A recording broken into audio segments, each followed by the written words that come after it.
За сайн байна уу? Цайхан сургуулийн газар зүй байнга шинжилгээний багш Шатганц зүг байна. За өнөөдөр бид цагаарын зарим элементүүдийг илүү төлхөө судлая гэж бодлоо. За үүнд агаарын даралт, агаарын чиг, хурд тундас үүсэх замуудыг бэлтгэн байна. За нэг агаарын даралт. За агаарын даралт гэж юу юм бэ гэд. Агаарын гадаргад үйлчилж буй агаарын босоо багны инжинг агаарын даралт гинэ. Агаарын даралт нь дэлхийн татгуушны нөлөөгөөр үүсдэг. Өөрөөр хэлбэл агаар өөрийн жингээр дэлхий рүү татагдахдаа агаарын даралтыг үүсгэнэ гэсэн үг. Тэгээд агаарын даралтыг паскал, миллиметр мөнгөн усны багна гэсэн хоёр нэгжээр хэмждэг байна. За агаарын даралт нь доорх 3 зүйлээс хамааралтайгаар өөрчлөгдөж байдаг байна.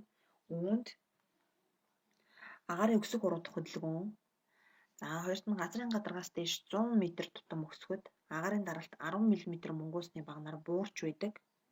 За гуравт нь агаарын температур аргана.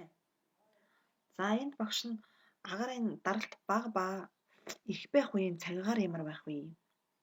За агаарын даралт бага байхад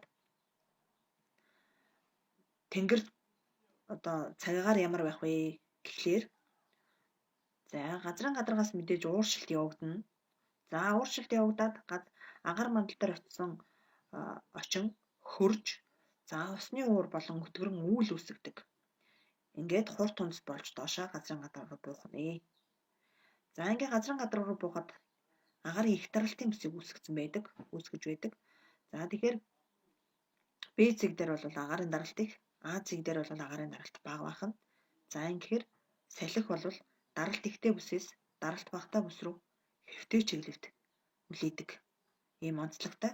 Тэгэхээр даралт бага байх үед бол цагаагаар тогтургүй, салхитай, хурд тундастай ингэж харагдчих. За эсвэргээр даралт их байх үед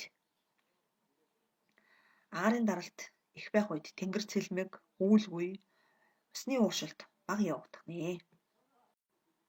За агаарын даралтыг хэмжих багжийг барометр гэнэ.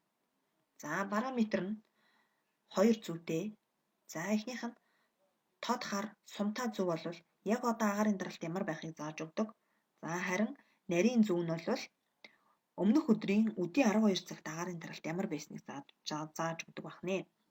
За тэгвэл энэ зураг дээр байгаа барометрт өмнөх өдрийн үдийн 12 цагт агаарын даралт 964 гектопаскал байсан байна. За одоо энэ өдөр бол 1006 гектопаскалыг зааж байна. За тэгвэл цагаагаар энэ хоёр өдөрт хэрхэн өөрчлөгдсөн байж болох вэ гэдгийг хүүхдүүд маань таамаглан бичээрэй. За хоёрт нь агаарын чигшил ба тундас. За тэгэхээр агаарын чиг гэж юу вэ? Нарны гэрлийн нөлөөгөөр далай, их газар, нуур, голын уснаас ууршилт дэш хөөрдөг. За үүнийг агаарын чиг үүслэе гэж ярих. За тэгвэл үүл яаж үүсдэг юм бэ?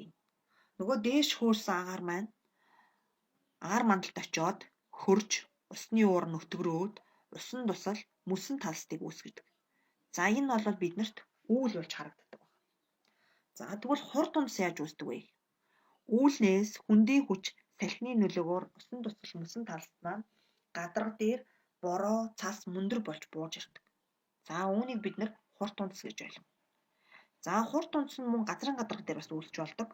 За тэр бол цан, хяруу, шүүдэр, хар чиг юм байна. За агаарын тундас үүсэх үндсэн 3 хэлбэр байдаг. Нэгт конвекцийн хурд тундас, хоёрт уулзын хурд тундас, гуравт фронтын хурд тундас гэж. За багш нь эхнээс нь тайлбарлая. Конвекцийн хурд тундас яаж үүсдэг вэ гэхээр за нарны гэрэл газрын гадаргыг эхэлж халаана. За халсан гадарга агаарыг дээшээ халааж эхэлнэ. Өөрөөсөө ууршилт явуулаад агаарыг халааж эхэлнэ. За ингээд чигтэй дулаан агаар дээшээ хөр хөдөлгөөнд орж эхлэв. Агаар мандалд очиод нөгөө агаар маань хөрж усны уур өтгөрөн үүл болж хурд тундас бол доошо буудаг. За энэ эргэлдэх цикл процессыг конвекцийн хурд тундас гэж нэрлэдэг байна. За хоёр дахь хэлбэр нь бол уулзын хурд тундас. Чигтэй агаар далайгаас хөөрөөд за уулыг давхын тулд маш өндөрт хөөрж за агаар мандалд ингэж хөөрж явж байхдаа чигтэй агаар маань хөрөөд өтгөрөөд хурд тундас болж хувираад за уулыг давж амжилгүй уулын салхин талын хажууд тундас болон ундаг. За ингээд салхин талын хажууд тунцсан амгаасан агаар уулыг даван уулын нүмер хажуу руу яв. Ингэхдээ хуурай агаар болсон байждаг. За ингэхээр уулын нэг талд тундас унаад нөгөө талд хуурай агаар явсан байгаа учраас за зарим уулсыг харах юм бол нэг талдаа модлог бутлаг ургамалтай байхад нөгөө талдаа ургамалгүй халзан байждаг. За бид нар ийм жишээ амьдрал дээр олон харсан байгаа гэж бодож байна. За гурав дахь хэлбэр маань фронтын тундас. За энэ болохоор дулаан агаар хүүтэй агаар бие бие рүүгээ шилжих цагт дулаан агаар хөрж усны уурыг төрөөд хур тундас бар доошо буудаг. Үүнийг бид нар фронтын тундас гэж нэрлэж байна. За энэ нь бол хавар намрын улиралд манай оронд тохиолддог тундас маань. За гэрийн даалгавар. Өнөөдрийн үтсэн хичээлээ батгаад дараах текстийг хөнгүүцээгээрэй. Дасгал 1 2. За гэрийн даалгавар хийхдээ сурагчгийн ашиглаараа хүмүүдээ.